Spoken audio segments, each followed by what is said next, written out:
Cristo anunciou, Kardec codificou.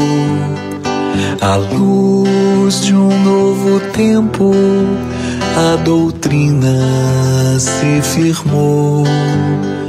O movimento cresceu, a verdade se estendeu. O tempo há de passar, Cristo. Olá a todos, que a paz de Jesus permaneça nos corações de cada um. Se não tiver, que esteja no coração, que passe a ter essa paz do Senhor em cada coração que nos assiste. Nós estamos aqui para dar prosseguimento a esse nosso estudo semanal, que fala do estudo sistematizado da doutrina espírita. Nós estamos querendo levar para você a doutrina espírita.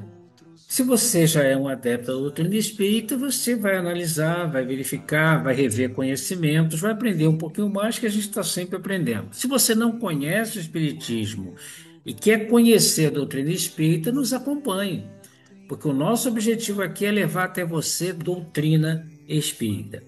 Nós estamos hoje no nosso 12º encontro. Nós estamos falando dos fenômenos que antecederam o espiritismo. Nós começamos a falar da situação de Huddersville, lá nos Estados Unidos, né, da família Fox. E hoje vamos dar continuidade a esse depoimento, quem está falando do depoimento de Margaret Fox, que é a esposa, e hoje vamos dar prosseguimento nesse depoimento. Vamos então ao nosso estudo de hoje. Bem, então, no estudo de hoje, né, nós vamos falar desses fenômenos mediúnicos que antecederam a codificação.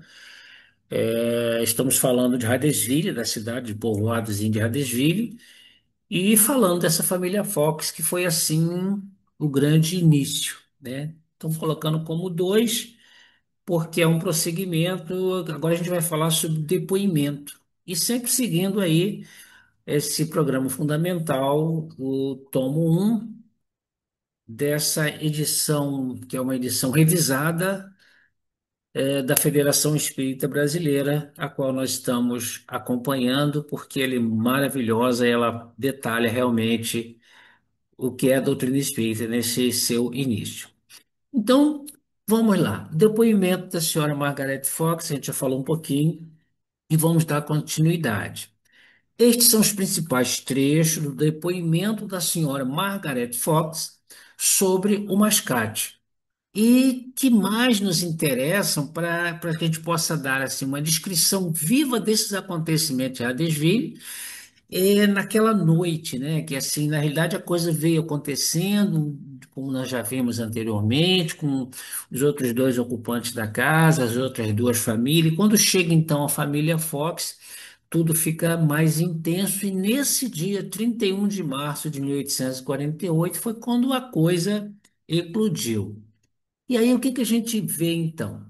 A gente vê que ele, através desse contato, né, que já fizeram aí bem rudimentar, ele consegue deixar claro que foi assassinado no quarto leste da casa, era uma casa com várias repartições, que já tinham passado 5 anos do assassinato dele.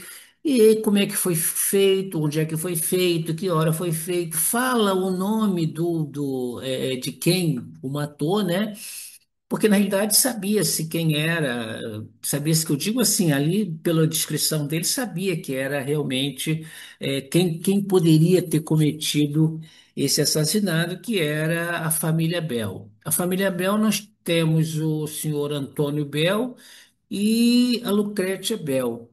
É até uma coincidência, porque é o senhor Antônio Bel e Lucrécia Bel, mas na casa, a que eles chamavam de dama de companhia da senhora Lucrécia Bel, também se chamava Lucrécia, né? Que era Lucrécia Pulver, que também a gente já falou um pouquinho a respeito dela. Ela fala também que nessas reuniões, né, ele diz que fora morto com um golpe de faca, de uma faca de açougueiro, que o golpe foi no pescoço e que o corpo tinha sido enterrado. Aí existe um grande ato que a gente vai ver aí, que a gente vai falar um pouquinho ainda nesse nosso encontro de agora. E tenta dar explicação onde é que foi, passou pela despensa, escada, enterrado, foi os pés do sol. Ele tenta explicar mais ou menos, né? Mas a gente tem que entender que a linguagem era rudimentar. Era assim, não, era só o sim e a batida, as pessoas perguntam, mas poderia não ser pergunta tão exata. E foi constatado também que o motivo o motivo dele ter sido morto foi dinheiro. Na realidade, esse dinheiro era US$ 500 que ele tinha ali. No sábado, no sábado, o que acontece? Nesse sábado, durante o dia, a vizinhança já estava lá. Durante o dia, a casa ficou cheia, mas não aconteceu nada. À noite, então, recomeçou os barulhos, arranhões, aquela toda, tudo. Já no domingo, aí foi o dia inteiro. Aí foi ouvido todo dia e a casa realmente permaneceu cheia. E aí a gente vai falar das escavações, porque aí o pessoal realmente passou a acreditar que ele era um espírito e estava enterrado naquela casa, né? E o que a gente vê de mais interessante é que eles fizeram muitas escavações na adega para que tentasse encontrar os espólios. Que se encontrasse os espólios, de repente podia se fazer uma ligação com o assassino, eh, porque o próprio Mascate não tinha dito, quando perguntaram sim ou não, se a pessoa que o matou poderia ser encontrada, poderia ser morta, poderia ser acusada daquele crime, né? Ele fala. Eis que, através da combinação alfabética, com as pancadas, produziam chegar à identificação da vítima. E quem era, então, essa vítima? Charles Rosnan. Então, a vítima, esse mascate, né, através disso aí, chegaram à conclusão, o nome desse mascate também, e que ele tinha 30 anos na época que ele foi assassinado, né? Ou seja, eles começam a descrever mais detalhes com relação a ele, com relação ao que realmente aconteceu. E chega a essa conclusão que só poderia ter sido, quando ele fala 4 anos, 5 anos, então quem morou, faz a ligação de quem morou naquela casa, só poderia ser a família Bell, ou o seu, né, Antônio Bell ou Lucrécia Bell. Mas a prova não teria como descobrir, a não ser que tivesse realmente um cadáver. E a gente entende que nós estamos falando aí de mais de 100 anos atrás, né? Como é que se descobria, como é que se fazia para identificar um corpo, para identificar de quem é aquele corpo. As escavações, elas não chegaram a nada. Cavaram, cavaram, cavaram e não chegaram a nada. Aí, quando chegava na água, parava de casar, parava de cavar. E aí, por essa razão, foi suspensa e a coisa ficou morta. Mas fica morta, mas não fica completamente morta, né? No verão de 1848, o próprio senhor David Fox, ele intrigado com aquela coisa, ele vai auxiliar, vai interessar, e vai retornar esse impedimento de cavar em outro local, de buscar, mas infelizmente também não consegue nada, né? Vai, cava muito, chega um momento, chega até encontrou uma tábua lá com algumas coisas, né? Encontrou assim carvão, cal, cabelo, alguma coisa que poderia ser, algum fragmento de osso, ele encontra também lá, mas os médicos, né, não conseguem entender que aquilo poderia ser, ou seja, a coisa na realidade não dá em nada. Então, as provas do crime eram precárias o suficiente. Então, razão pela qual o senhor Bells, né, o senhor Antônio Bells, ele não foi denunciado. Uma coisa interessante é que lá no livro Céu e Inferno, na parte 2, no capítulo 5, fala de um Anthony Bell. Quando ele fala né, lá fala de suicídio, fala de um Anthony Bell, e no princípio eu já vi até alguém falar que esse Anthony Bell era o mesmo que. Mas assim, eu li, não consegui identificar que esse Anthony Bell, né, que cometeu suicídio lá era o mesmo Antônio Bell. Pode até que seja, mas é só para que a gente deixe a coisa muito clara. Não vi nada que pudesse realmente, a não ser que tenha algum outro anúncio, alguma outra informação que possa ligar um caso ao outro aí. Mas o senhor Bell ficou dessa maneira. Mas aí, futuramente, aí lá em 1904, sabe, 50 anos depois, alguns meninos já brincando naqueles escombros, a casa era tida como mal assombrada, mas brincando nos escombros daquela casa. O que que acontece? Ele entra numa parede, as paredes já estavam falsas, a parede já estava tudo podre ali, né? E eles, uma parede que parecia uma parede falsa, onde tinha uma adega, os garotos, então, ele cai ali e encontra uma peça de esqueleto. Aí encontra o esqueleto, mano, aí confirma sendo esse esqueleto do senhor Bell, do senhor Rosman, do senhor Charles Rosman. Porque encontra, inclusive, uma latinha lá que normalmente o mascate cai. Mas aí já tem há muito tempo, já se passaram muito tempo, e a coisa ficou por isso mesmo, mas foi suficiente, importante para comprovar que realmente aqueles fatos eram verdades, eram algo assim, foi confirmado que ali houve aquele crime e toda aquela repercussão da época, então, tornou-se assim uma coisa verdadeira, né? E aí esse episódio, ele constituiu, né, a pessoa já estudava muito magnetismo, ele constituiu num caso de transcomunicação direta.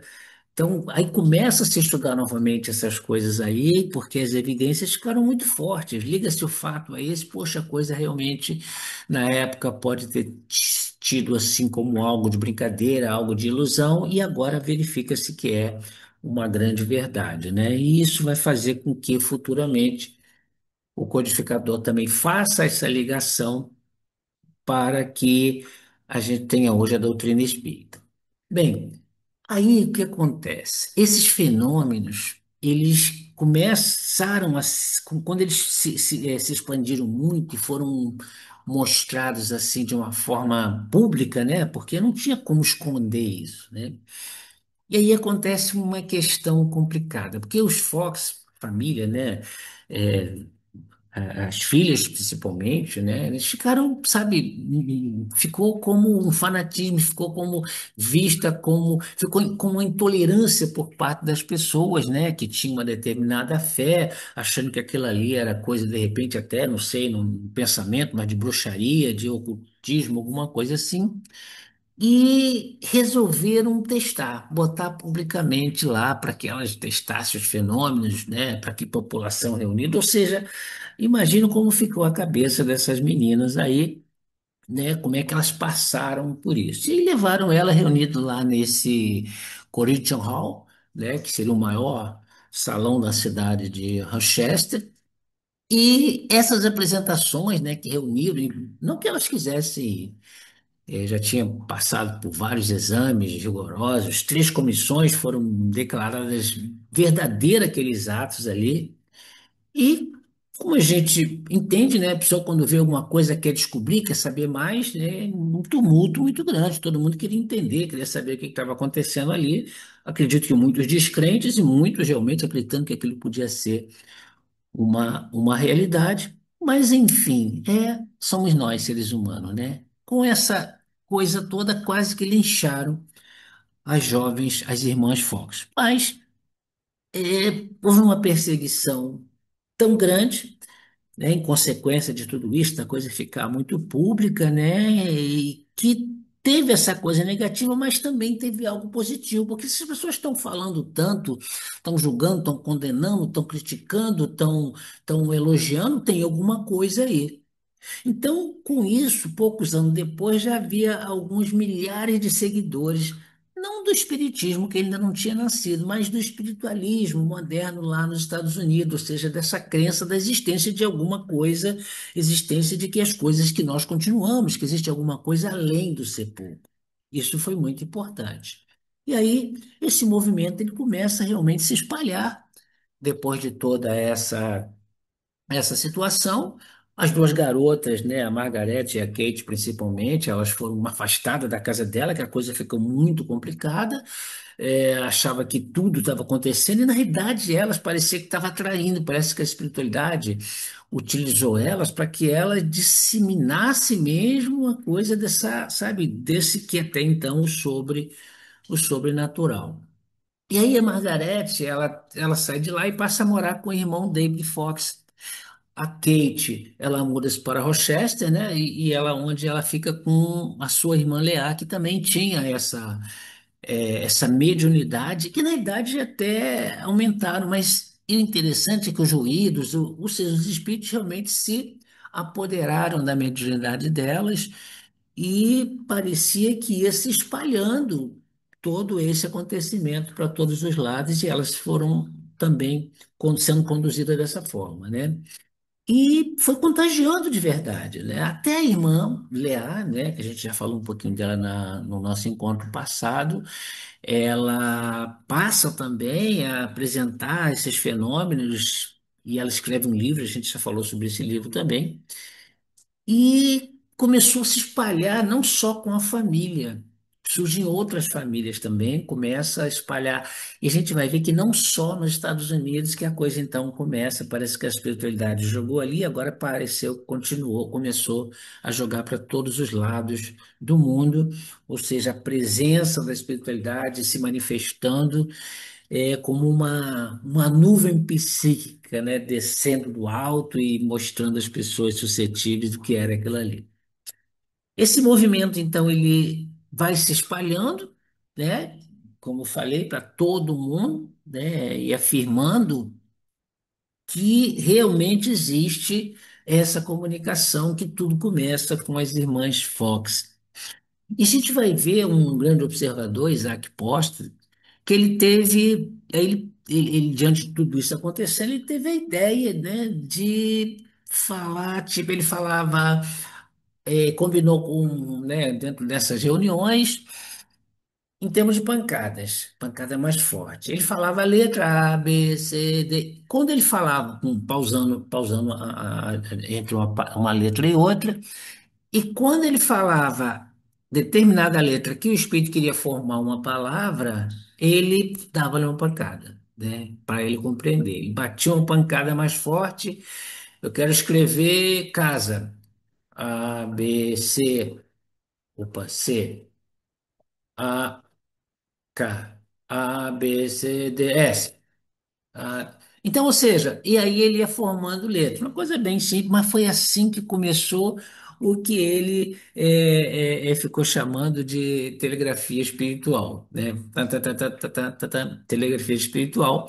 E é um processo que vai ser aplicado depois lá nas mesas girantes, que vai ser o nosso próximo encontro falando das mesas girantes. Então, o processo foi crescendo, foi amadurecendo cada vez mais. Então, as próprias forças invisíveis, né, os forças espíritos, eles insistiram para que se fizesse assim, muitas reuniões em vários locais onde eles pudessem manifestar-se ostensivamente. Ou seja, é onde então começa a haver essa chuva, essa enxurrada de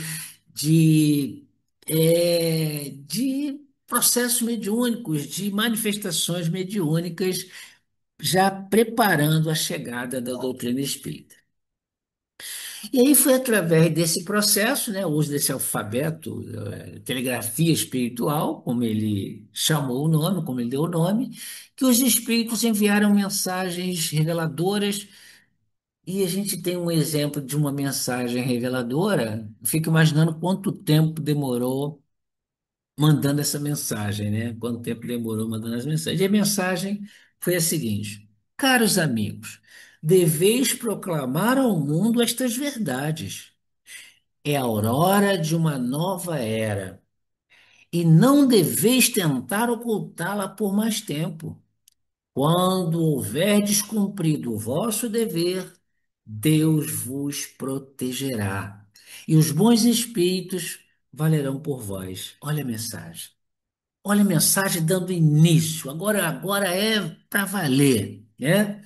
Era uma nova mensagem que vinha do mundo dos espíritos, conclamando os homens para uma outra posição filosófico-religiosa.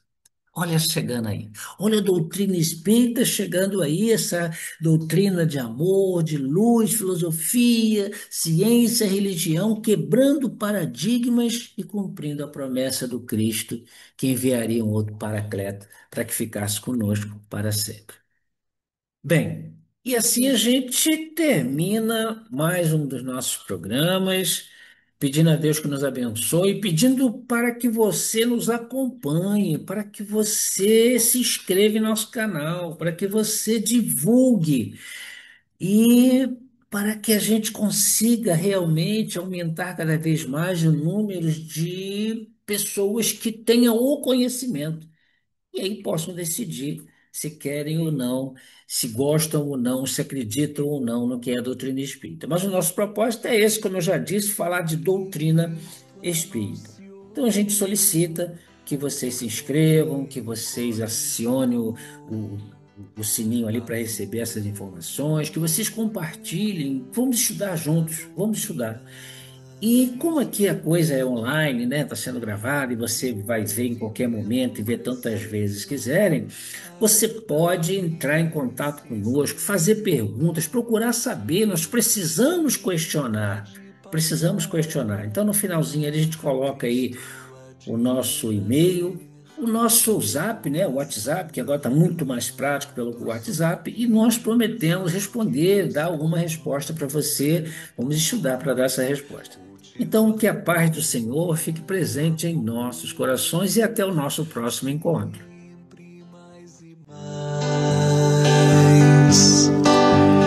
No futuro, quando o homem outros mundos habitar, aqui no infinito ou em qualquer lugar, de certo encontrará a mesma lei natural, regendo a sinfonia da vida universal.